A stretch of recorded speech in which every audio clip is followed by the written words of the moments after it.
Ça, c'est un problème. Désactiver, réactiver. Boum. Dans le doute, reboot. La légende disait donc vrai.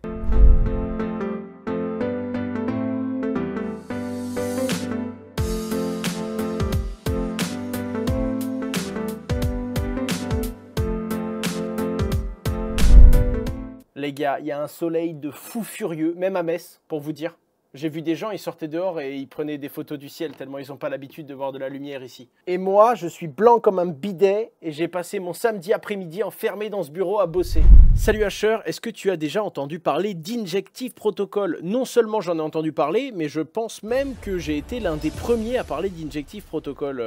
J'ai bossé avec eux, j'avais investi dans Injective Protocol avant même qu'ils se lancent, pour te dire. Le token n'existait pas. Voyageur en faillite après avoir été potentiellement racheté par FTX qui a fait eux-mêmes faillite, puis finalement Binance qui voulait racheter Voyageur, puis la justice américaine qui voulait pas laisser Binance racheter Voyageur, puis finalement les tribunaux qui ont dit oui, vous pouvez racheter Voyageur, et finalement Binance qui a dit ouais, mais trop risqué pour nous de racheter une boîte aux États-Unis sachant qu'on sait pas du tout comment va évoluer la régulation. Voyageur est mort. Fin de l'histoire. En attendant, ils sont en train de définir combien est-ce qu'ils vont pouvoir rembourser les gens, et il semblerait, avec la liquidité qu'ils aient aujourd'hui, qu'ils pourraient dans un maximum de 37,5% couvrir les fonds des utilisateurs. Autant vous dire que ça fait quand même super mal pour ceux qui ont de l'argent là-bas. Elle est passée où l'intro que tu mettais quand tu passais juste avant la présentation de l'actualité crypto? C'est moi ou il n'y a pas de son? Oh putain, le bordel.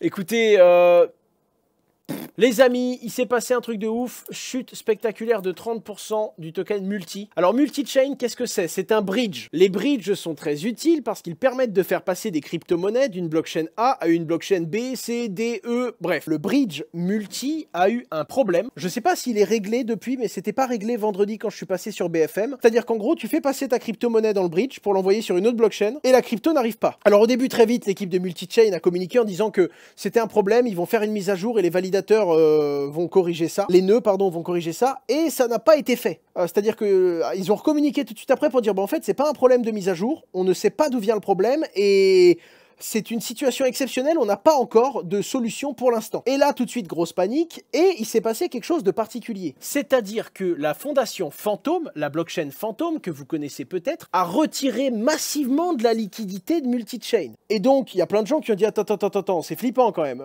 Le fait qu'il y ait un bug technique et qu'ils vont le résoudre, c'est une chose. Le fait que Phantom, la fondation, retire énormément d'argent, c'est d'autant plus inquiétant. Et quand on dézoome, la fondation Phantom est aujourd'hui géré par André Cronje. Je sais pas comment ça... Cronier, Cronje, je sais pas comment vous le prononcez, j'en sais rien. Moi, je dis André Cronje. Voilà. Et André Cronje, c'est également celui qui, à l'époque, a créé Multi-Chain. Donc, quand t'as le mec qui a créé le projet à la base, qui, quand il y a un bug du genre, se dit... et retire sa liquidité, c'est très inquiétant et ça a fait paniquer tout le monde. Ça a vraiment fait paniquer tout le monde. Et donc là, bah, naturellement, il y a énormément de gens qui ont eu peur et qui ont sorti leur liquidité du bridge. Et c'est pour ça que le token multi s'est effondré. Mais c'est pas tout. 40% de la liquidité de ce bridge, c'était uniquement sur l'écosystème Phantom. Et donc naturellement, savoir que le plus gros bridge est pété, eh ben ça a fait paniquer les gens et le token s'est pété la gueule très fort. Hein. De 7 $, il est passé à 3 $ et quelques... ça fait très mal. Salut Asher, tu penses quoi des BRC20 avec le recul? Avec le recul, c'est peut-être bien pour faire un POC sur Bitcoin et pour tester les limites du réseau. Ça va faire se poser des bonnes questions à la communauté Bitcoin sur les problèmes que ce genre d'innovation peuvent amener. En attendant, c'est pourri quoi. Enfin, moi j'en ai acheté, j'ai gagné de l'argent, j'ai revendu. Je vois pas l'intérêt d'avoir un BRC20 aujourd'hui juste parce qu'il est sur Bitcoin. Enfin... à suivre, peut-être que ça va changer demain et que j'aurai pas le même avis. Mais là, maintenant, tout de suite, je vois pas trop l'intérêt, pour être franc. Les amis, ça se passe sur Angers. C'est un incubateur de start-up Web3 et ça s'appelle Cube Free. Naturellement, vous pouvez aujourd'hui postuler si vous avez une start-up et que vous pouvez vous faire incuber là-bas. Il y a également Faustine Fleuret, donc la présidente de la DAN, Mark Zeller, qu'on ne présente plus, hein, qui est très connu pour être actif dans le protocole AAV depuis longtemps, Alexis Leporte, que je ne connais pas pour être franc. Hein. Ah mais si, je connais Alexis, qu'est-ce que je dis, une bêtise, je suis en train de vous dire n'importe quoi. Normalement, vous m'entendez bien. C'est un nouveau micro, c'est celui que j'utilise pour les vidéos. Normalement, le son est correct. Je peux vous tritouiller un peu comme ça. Oh, quel mot terrible. Tritouiller. Oh, je me dégoûte.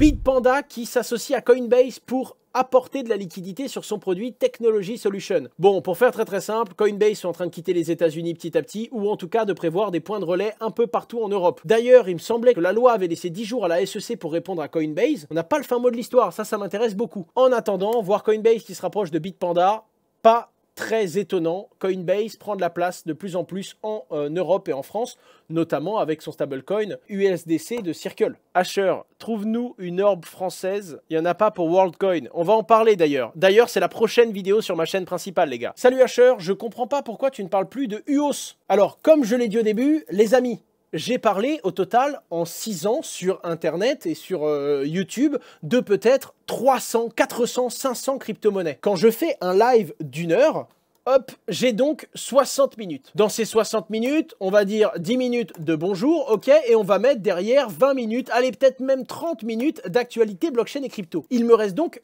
20 minutes. Dans ces 20 minutes, on va dire que je prends 10 minutes pour répondre aux questions des gens. J'ai donc 10 minutes d'à peu près libre pour parler et pour faire des mises à jour sur les anciens projets. Comme j'ai parlé de 400 initiatives, d'accord, et qu'on a 10 minutes. 10 minutes, d'accord, ça fait, vous serez d'accord avec moi, 600 secondes. J'ai parlé de 400 projets et j'ai 600 secondes pour vous parler de ces 400 projets. Il faut donc que je vous mette à jour 1,3 projets par seconde. Ça veut pas dire que je m'y intéresse pas. Ça veut pas dire que c'est pourri et que ça va mourir, parce que je sais bien que c'est la question que les gens me posent. Pourquoi t'en parles plus comme si le truc allait crever? Quand je ne reparle pas d'un projet, ça veut pas dire que je n'aime plus, qu'il est mort, qu'il va mourir. Ça veut juste dire, les gars, que je ne peux pas, à tous les lives, réaborder tous les sujets du monde.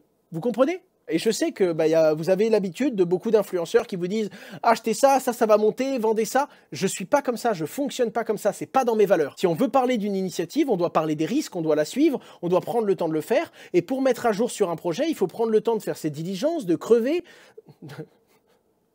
de creuser, de se mettre à jour. Quand je creuse sur UOS, je prends contact avec l'équipe, je leur demande des news pour savoir ce qui est vrai, ce qui n'est pas vrai, ce qu'on va trouver dans la presse. Ils vont me faire part de leurs nouveautés. Quand ils vont me faire part de leurs nouveautés, moi, il faut que je travaille le truc, donc c'est du temps. Je sais qu'il va falloir que je le mette dans mon live. Vous voyez, c'est un travail assez long, quoi. Les amis, vous avez été presque 800, 900 même à un moment. On est monté à 950 à me suivre pendant plus d'1 heure dimanche soir avec un gros soleil dehors.